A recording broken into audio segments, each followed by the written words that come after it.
Hello everyone, কেমন আছো তোমরা সবাই? আমার একটা নতুন ব্লগে তোমাদের প্রত্যেককে অনেক অনেক স্বাগত জানাচ্ছি। আর আজকে কিন্তু একেবারে ভোর ভোর উঠে গিয়েছি আমি। কিন্তু ভোরবেলা উঠেছি, তাও লাইট জ্বালাতে হচ্ছে। তার মানে ভাবো যে আমি কতটা ভোরে উঠেছি। গেস করো তো যে আমি কটার সময় উঠেছিলাম। বাই দ্য ওয়ে, এই যে ভিডিওটা তোমরা দেখছো এটা কিন্তু আজকের নয়, এটা রবিবার দিন ভোরবেলার ভিডিও। টাইমটা কিন্তু তোমরা এখানে দেখে নাও। এই যে, আর আমার হাজবেন্ড নাইট ডিউটিতে গেছে, ও একটু পরেই আসবে। এত ভোর ভোর উঠেছি, তার তো একটা নিশ্চয়ই কোনো কারণ থাকবে। অবভিয়াসলি সে কারণটা ক্রমশ প্রকাশ্য, জানতে পারবে।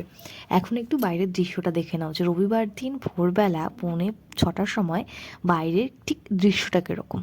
মানে আমার ক্যামেরায় আমি কতটা স্পষ্ট বোঝাতে পারছি জানি না, প্রচণ্ড হাওয়া দিচ্ছে। আর মানে অন্য সময় ক্লিয়ারলি এটা দেখা যায় টাওয়ারটাকে, এখন জুম করে রেখেছি তাও স্পষ্ট দেখা যাচ্ছে না। ভাবো বাইরে কি পরিমাণ কুয়াশা।